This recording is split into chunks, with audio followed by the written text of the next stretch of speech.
Once again, welcome back to KC's Classes. KC's Classesന്റെ മറ്റൊരു പുതിയ വീഡിയോയിലേക്ക് എല്ലാവർക്കും സ്വാഗതം. This is Kiran CS. UGC net കോമേഴ്സിന്റെ സ്മാർട്ട് സ്റ്റഡി വീഡിയോസ് നമ്മൾ കണ്ടിന്യൂ ചെയ്യാണ്. പ്രീവിയസ് ഇയർ ക്വസ്റ്റ്യൻ പേപ്പർ ആണ് നമ്മളിപ്പോൾ ഡിസ്കസ് ചെയ്തുകൊണ്ടിരിക്കുന്നത്. ഫിനാൻഷ്യൽ മാനേജ്മെന്റ് റിലേറ്റ് ചെയ്തിട്ടുള്ള ഒരു 5 ചോദ്യങ്ങളാണ് ഈ ഒരു വീഡിയോയിൽ നമ്മൾ ഡിസ്കസ് ചെയ്യാൻ പോകുന്നത്. വീട്ടിലോട്ട് പോണേക്കാൾ മുമ്പ് പറയാനുള്ളത് നമ്മുടെ സ്ഥാപനം UGC നെറ്റ് കോമേഴ്സിന് ഓൺലൈനായിട്ട് കോച്ചിങ് പ്രൊവൈഡ് ചെയ്യുന്ന സ്ഥാപനമാണ്. നമ്മുടെ ആപ്പിലൂടെയാണ് ക്ലാസ്സസ് അവൈലബിൾ ആവുക. ലൈവ് സെഷൻ ഉണ്ടായിരിക്കും. ലൈവ് അറ്റൻഡ് ചെയ്യുന്നത് മസ്റ്റ് അല്ല. റെക്കോർഡ് ക്ലാസ്സസ് ഉള്ളത് കൊണ്ട് തന്നെ എപ്പോൾ വേണമെങ്കിലും പഠിച്ച് ഡൗട്ട് ഉള്ളത് ചോദിക്കാനുള്ള അവസരമുണ്ടെന്നുള്ളതാണ്. ദെൻ സിലബസ് ഓറിയന്റഡ് ആയിട്ടുള്ള PDF notes, MCQ practices, previous year question paper discussion, mock test, അങ്ങനെ സ്റ്റുഡൻസിനെ നെറ്റ് ക്ലിയർ ചെയ്യാൻ വേണ്ടിയിട്ടുള്ള എൻറ്റയർ സപ്പോർട്ട് നമ്മൾ പ്രൊവൈഡ് ചെയ്യുന്നുണ്ട് കേട്ടോ. സോ നമ്മുടെ ക്ലാസ്സിൽ ജോയിൻ ചെയ്ത് പഠിച്ച് UGC നെറ്റ് കോമേഴ്സ് ക്ലിയർ ചെയ്യാൻ താല്പര്യമുള്ള സ്റ്റുഡൻസിന് ഡിസ്ക്രിപ്ഷൻ ബോക്സിലുള്ള എൻ്റെ വാട്സപ്പ് നമ്പറിൽ കോൺടാക്ട് ചെയ്യാം, ക്ലാസ്സസ് ആക്സസ് ചെയ്യാം. ഓക്കെ, അപ്പോൾ നമുക്ക് നേരെ വീഡിയോയിലോട്ട് കിടക്കാം. ക്വസ്റ്റ്യൻ നമ്പർ 81 ആണ് നമുക്ക് നെക്സ്റ്റ് കാണാനുള്ളത് കേട്ടോ. ചോദ്യം ഇതാണ്: a company hold raw material for 60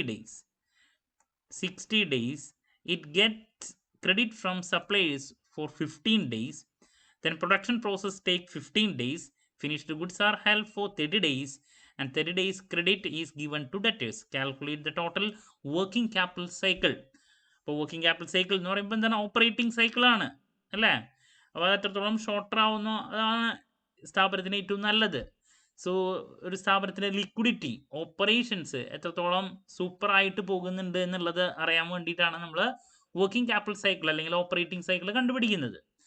അപ്പോൾ ഇവിടെ നമുക്ക് തന്നിട്ടുള്ള ഡീറ്റെയിൽസ് വെച്ചിട്ട് ഈസി ആയിട്ട് നമുക്കിത് വർക്കൗട്ട് ചെയ്തൂടെ? അപ്പോൾ റോ മെറ്റീരിയൽ ഹോൾഡ് ചെയ്യുന്നത് 60 ദിവസമാണ്. അപ്പോൾ വർക്കിംഗ് ക്യാപിറ്റൽ സൈക്കിൾ എന്ന് പറയുമ്പോൾ എന്താ ഉദ്ദേശിക്കുന്നത്? ഒരു കമ്പനി റോ മെറ്റീരിയലിന് വേണ്ടിയിട്ട് സ്പെൻഡ് ചെയ്ത എമൗണ്ട് സെയിൽ നടത്തി നമ്മുടെ കയ്യിലോട്ട് തിരിച്ച് കിട്ടാൻ വേണ്ടിയിട്ട് എടുക്കുന്ന ആ ഒരു ടൈം പീരീഡ് ആണ് മൊത്തത്തിൽ നമ്മൾ നോക്കുന്നത്. അപ്പോൾ റോ മെറ്റീരിയൽ ഹോൾഡ് ചെയ്യുന്നത് ആദ്യം 60 ദിവസമാണ്. അപ്പോൾ റോ മെറ്റീരിയൽ ഹോൾഡ് ചെയ്യുന്നു, പ്ലസ് അതിനുശേഷം സ്ഥാപനത്തിലോട്ട് റോ മെറ്റീരിയൽ എത്തി. അതിനുശേഷം നെക്സ്റ്റ് നമ്മൾ എന്ത് ചെയ്യണം? അതിനെ പ്രോസസ്സ് ചെയ്യണം അല്ലേ, പ്രൊഡ്യൂസ് ചെയ്യണം. അപ്പോൾ പ്രൊഡക്ഷൻ പ്രോസസ്സിന് വേണ്ടിയിട്ട് 15 ദിവസമാണ് ഇവിടെ എടുക്കുന്നത്. So add 15. റോ മെറ്റീരിയൽ എത്തി 60 ദിവസം നമ്മൾ അല്ലേ ഹോൾഡ് ചെയ്യുന്നു. പ്രൊഡക്ഷൻ പ്രോസസ്സിന് 15 ഡേയ്സ് എടുക്കുന്നുണ്ട്. അത് ആവറേജ് ആണ് ഇതൊക്കെ കേട്ടോ, ആവറേജ് വരുന്നത്. ദെൻ നെക്സ്റ്റ് നമ്മൾ ഇത് ഫിനിഷ്ഡ് ഗുഡ്സ് ആയിട്ട് ഹോൾഡ് ചെയ്യുന്നത് 30 ഡേയ്സ് ആണ്. So add 30 days. Finished goods are held for 30 days. പിന്നെ ഡെറ്റേഴ്സ് എന്ന് വെച്ചിട്ടുണ്ടെങ്കിൽ വിറ്റ് കഴിഞ്ഞിട്ട് നമുക്ക് പൈസ തിരിച്ച് കിട്ടാൻ വേണ്ടിയിട്ട് 30 days credit is given to debtors. കസ്റ്റമേഴ്സിൻ്റെ കയ്യിൽ നിന്ന് നമുക്ക് പൈസ തിരിച്ച് കിട്ടണമെങ്കിൽ 30 ദിവസം വീണ്ടും വരുന്നു. അപ്പോൾ ആഡ് 30. അപ്പോൾ ഇത്രയാണ് നമുക്ക് വരുന്ന ടൈം പീരീഡ്. ഇനി സപ്ലൈസ് നമുക്ക് തരുന്ന സമയം, അവർക്ക് തിരിച്ച് പൈസ കൊടുക്കണ്ടേ? അപ്പോൾ അതിന് വേണ്ടിയിട്ട് ഈ റോ മെറ്റീരിയൽ മേടിച്ചതിൻ്റെ പൈസ നമുക്ക് തിരിച്ചു കൊടുക്കാൻ തരുന്നത് 15 ഡേയ്സ് ആണ് ആവറേജ്. അപ്പോൾ -15. അപ്പോൾ ഇങ്ങനെയാണ് നോക്കുക. അപ്പോൾ 60 + 15 75. ദെൻ +30 + 30 എന്ന് പറയുമ്പോൾ 135 വരും. -15. അപ്പോൾ 120 ഡേയ്സ് ആണ് വരിക അല്ലേ? ഒന്നുകൂടിയും പറയുന്നു, റോ മെറ്റീരിയൽ നമ്മൾ മേടിക്കുന്നു, അത് സ്ഥാപനത്തിൽ 60 ദിവസമാണ് ഓൺ ആൻ ആവറേജ് വരുന്നത്. ദെൻ പ്രൊഡക്ഷൻ പ്രോസസ്സിന് 15 ഡേയ്സ് വരുന്നു. ദെൻ അത് സ്ഥാപനത്തിൽ ഇരിക്കുന്നത് അല്ലേ, നമ്മൾ ഹോൾഡ് ചെയ്യുന്നത് 30 ദിവസമാണ് ഫിനിഷ്ഡ് ഗുഡ്സ് ആയിട്ട്. ദെൻ ഡെറ്റേഴ്സിൻ്റെ കയ്യിൽ നിന്ന് പൈസ തിരിച്ച് കിട്ടാൻ 30 ദിവസം പിടിക്കുന്നു. ദെൻ ഫൈനലി സപ്ലൈസ് നമുക്ക് തരുന്ന ടൈം പീരീഡ് റീപേയ്മെൻറ്റിന് 15 ഡേയ്സ്. ഓക്കെ, അപ്പോൾ 120 ഡേയ്സ് ആണ് വർക്കിംഗ് ക്യാപിറ്റൽ സൈക്കിൾ വരുന്നത് കേട്ടോ. ഓപ്ഷൻ 2 ആണ് ആൻസർ. ക്ലാരിറ്റി കിട്ടിയെന്ന് പ്രതീക്ഷിക്കുന്നു. Moving to next question. Question number 82. ചോദ്യം ഇതാണ്: a company has 10% 20 lakh debentures.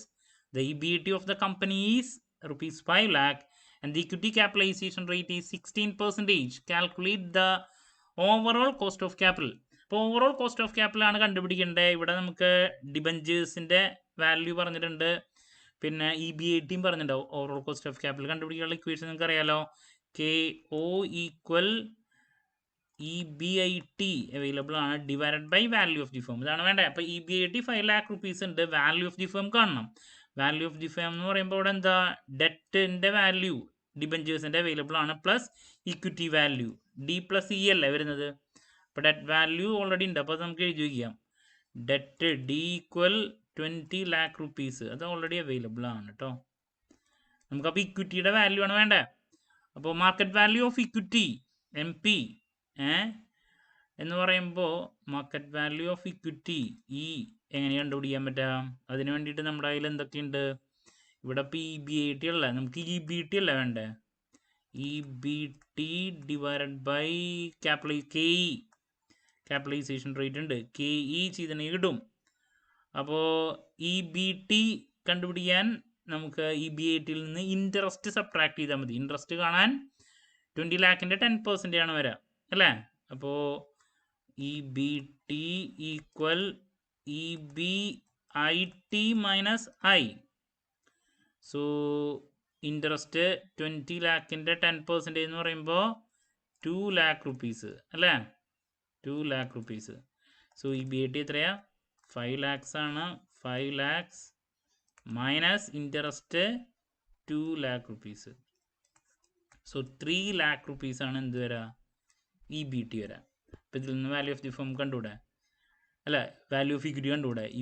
EBT 3 lakh divided by equity capitalization rate എത്രയാ 16% ആണ് വരുന്നത്.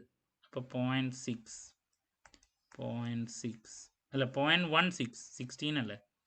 So equal 3 lakh divide by 0.16 എന്ന് പറയുമ്പോൾ വരുന്നത് 18,75,000 rupees ആണ്. സോ നമുക്കിപ്പോൾ കിട്ടി. അപ്പം ഇനി വാല്യൂ ഓഫ് ദി ഫേം എങ്ങനെ കാണാം. V equal D plus E ആണ്. സോ ഡെറ്റിൻ്റെ വാല്യൂ 20 lakh rupees ആണ്. പ്ലസ് ഇക്വിറ്റിയുടെ 18,75,000 rupees. So total 38,75,000. സോ ഇപ്പോൾ വാല്യൂ ഓഫ് ദി ഫേം കിട്ടി. നമുക്ക് overall cost of capital KO ഇനി കണ്ടുപിടിക്കാം. EBIT 5 lakh ആണ്. 5 lakh divided by overall cost of capital 38,75,000 rupees.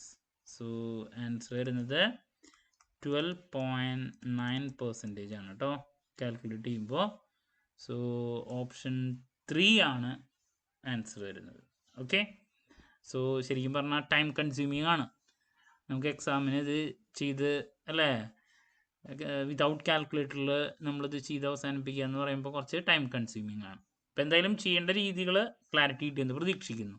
Overall cost of capital കണ്ടുപിടിക്കാൻ വേണ്ടിയിട്ട് EBIT ഡിവൈഡ് ബൈ V ആണ്. അപ്പോൾ ഇവിടെ വാല്യൂ ഓഫ് ദി ഫേം കാണണം. ഡെറ്റിൻ്റെ അവൈലബിൾ ആണ്. നമുക്ക് ഇക്വിറ്റിയാണ് മാർക്കറ്റ് വാല്യൂ കണ്ടുപിടിക്കേണ്ട വന്നേ. സോ അത് നമ്മൾ ഫൈൻഡ് ഔട്ട് ചെയ്തു, ആഡ് ചെയ്തു, അതിനുശേഷം ഓവറോൾ കോസ്റ്റ് ഓഫ് ക്യാപിറ്റൽ കണ്ടു. That's all. So moving to next question number 83. Again മറ്റൊരു ചോദ്യം. Problem. ABC Limited issued 2010% preference shares of ₹100 each at ₹95. Calculate the cost of preference shares. Easy question ആട്ടോ ഇത്. Preference ഷെയറിൻ്റെ അല്ലെ cost കണ്ടുപിടിക്കുക. അപ്പോൾ ഇവിടെ 2010% preference shares of ₹100 each. അപ്പോൾ നമുക്കറിയാം KP ഈക്വൽ എന്താണ് പ്രിഫറൻസ് ഡിവിഡൻഡ് അല്ലേ. Preference DP divided by NP ആണ് വരിക ഇൻറ്റു 100. അപ്പോൾ ഇവിടെ DP എന്ന് പറയുന്നത് എത്രയാ 10% ആണ് വരുന്നത്. 100 രൂപയ്ക്ക് ഫേസ് വാല്യൂ മേലെ കാണാം. അപ്പോൾ 100 rupees ആണെങ്കിൽ 10% എന്ന് പറയുമ്പോൾ 10 രൂപ DP ഡിവൈഡഡ് ബൈ നെറ്റ് പ്രോസീഡ്സ് നമുക്ക് കിട്ടുന്ന പൈസ എത്രയാ ഇഷ്യൂ നടത്തി 95 rupees ഡിവൈഡ് ബൈ ഒരു ഷെയറും. ഇപ്പോൾ 10 ഡിവൈഡ് ബൈ 95 ഇൻറ്റു 100 എന്ന് പറയുമ്പോൾ 10.53%. സോ ഓപ്ഷൻ 2 ആണ് ആൻസർ വരാം. ഓക്കെ, ഈസി ക്വസ്റ്റ്യൻ ആണ് കേട്ടോ. സോ നമുക്ക് നെക്സ്റ്റ് ക്വസ്റ്റ്യനിലോട്ട് കിടക്കാം. ചോദ്യം ഇതാണ്. അടുത്തത് 84 ലിവറേജ് ആണ്. എപ്പോഴും വരാറുള്ള തന്നെയാണ് ലിവറേജിനെ റിലേറ്റ് ചെയ്തിട്ടുള്ളത്. നോക്കാം. A company produces and cells 10,000 toys. The selling price per toy is ₹500. Variable cost is ₹200 per unit and fixed operating cost is ₹25 lakhs. Calculate operating leverage. So ഇക്വേഷനിലേക്ക് അല്ലേ നേരെ അപ്ലൈ ചെയ്ത് നമുക്ക് ആൻസർ കിട്ടും. സോ ഓപ്പറേറ്റിംഗ് ലിവറേജ് OL എൻ്റെ equation എന്താണ്? Contribution divided by EBIT അല്ലേ, contribution divided by EBIT. അപ്പോൾ നമുക്ക് അതിന് തന്നെ കോൺട്രിബ്യൂഷൻ കണ്ടുപിടിക്കണം. ഇവിടെ പറഞ്ഞിട്ടുണ്ട് 10,000 ടോയ്സ് ആണ് വിൽക്കുന്നത്. അതിൽ സെല്ലിംഗ് പ്രൈസ് എന്ന് പറയുന്നത് പെർ ടോയ്ക്ക് 500 ആണ്, വാരിയബിൾ കോസ്റ്റ് 200. അപ്പോൾ നമുക്ക് കോൺട്രിബ്യൂഷൻ പെർ യൂണിറ്റ് ആദ്യം കാണും. Contribution per unit equal selling price per unit minus variable cost per unit. So 500 minus 200 equals 300 ആണ് കോൺട്രിബ്യൂഷൻ പെർ യൂണിറ്റ്. അപ്പോൾ ടോട്ടൽ കോൺട്രിബ്യൂഷൻ എത്ര വരും? 10,000 ടോയ്സ് ആണ് വിൽക്കുന്നത്. അപ്പോൾ C ഈക്വൽ 10,000 ഇൻറ്റു 300 ഈക്വൽ എത്രയാ? 30 lakhs അല്ലേ? 30 lakhs കോൺട്രിബ്യൂഷൻ വന്നു. അപ്പോൾ നമ്മുടെ കോൺട്രിബ്യൂഷൻ കിട്ടി. നെക്സ്റ്റ് EBIT ആണ് വേണ്ടത്. സോ EBIT കണ്ടുപിടിക്കാൻ വേണ്ടിയിട്ട് കോൺട്രിബ്യൂഷനിൽ നിന്ന് നമ്മൾ എന്ത് സബ്ട്രാക്ട് ചെയ്യണം? Contribution minus fixed operating cost ആണ് അല്ലേ? കോൺട്രിബ്യൂഷൻ മൈനസ് ഫിക്സഡ് കോസ്റ്റ് ആണ് വരുന്നത്. So contribution minus fixed cost ആണെന്ത്? പ്രോഫിറ്റ് വരാം അല്ലേ, P. സോ കോൺട്രിബ്യൂഷൻ 30 lakhs ആണ് minus fixed cost 25 lakhs. So 5 lakh rupees ആണ് എന്ത് വരാം? പ്രോഫിറ്റ് വരാം. അപ്പോൾ നമുക്ക് കോൺട്രിബ്യൂഷൻ കിട്ടി, EBIT കിട്ടി. കോൺട്രിബ്യൂഷൻ എത്രയാ? 30 lakhs divided by EBIT 5 lakh. Okay, answer വരുന്നത് 6 times അല്ലേ? 6 times. Easy question. So option 3 ആണ് ആൻസർ വരാം. ക്ലാരിറ്റി കിട്ടുന്ന പ്രതീക്ഷിക്കുന്നു. ഇക്വേഷൻ അറിഞ്ഞാൽ ഈസി ആയിട്ട് ചെയ്യാൻ പറ്റും. ഇപ്പം നമ്മളിന്ന് ചെയ്ത 4 എണ്ണം കേട്ടോ. അപ്പോൾ ഒരു ചോദ്യം കൂടി നമുക്ക് ഇന്ന് ഡിസ്കസ് ചെയ്യാം. ക്വസ്റ്റ്യൻ ഇതാണ്: which of the following are the discounted cash flow techniques of capital budgeting? Easy ചോദ്യം. ഡിസ്കൗണ്ടഡ് ക്യാഷ് ഫ്ലോ ടെക്നിക്സ് ഏതൊക്കെയാണ്? നമുക്കറിയാം ഡിസ്കൗണ്ടഡ് ഉണ്ട്, നോൺ ഡിസ്കൗണ്ടഡ് ഉണ്ട്. നോൺ ഡിസ്കൗണ്ടഡ് എന്ന് പറയുമ്പോൾ അവിടെ അല്ലെ പ്രസന്റ് വാല്യൂ കൺസിഡർ ചെയ്യാത്തത്. ദെൻ ഡിസ്കൗണ്ടഡ് എന്ന് പറയുമ്പോൾ അവിടെ പ്രസന്റ് വാല്യൂ കൺസിഡർ ചെയ്തിട്ടുള്ള മെത്തേഡാണ്. അപ്പോൾ ആദ്യം pay back period, then ARR, net present value, IRR, profitability index. നമുക്കറിയാം പേ ബാക്ക് പീരീഡും ARR-ഉം നോൺ ഡിസ്കൗണ്ടഡ് മെത്തേഡാണ്. ഡിസ്കൗണ്ടഡ് മെത്തേഡ് എന്ന് പറയുമ്പോൾ ഏതൊക്കെയാണ്? PV, IRR, profitability index. So CDE ആണ് വരിക. CDE എന്ന് പറയുമ്പോൾ ഓപ്ഷൻ C ആണ് ആൻസർ. അപ്പോൾ ഇതാണ് നമ്മൾ ഇന്ന് ഡിസ്കസ് ചെയ്തിട്ടുള്ള 5 ചോദ്യങ്ങൾ. Business finance, financial management relate ചെയ്തിട്ടുള്ളതാണ്. ക്ലാരിറ്റി കിട്ടിയെന്ന് പ്രതീക്ഷിക്കുന്നു. അപ്പോൾ അതിൻ്റെ കണ്ടിന്യൂഷൻ ആയിട്ടുള്ള നെക്സ്റ്റ് 5 ചോദ്യങ്ങളുമായിട്ട് അടുത്ത ദിവസം വരാം.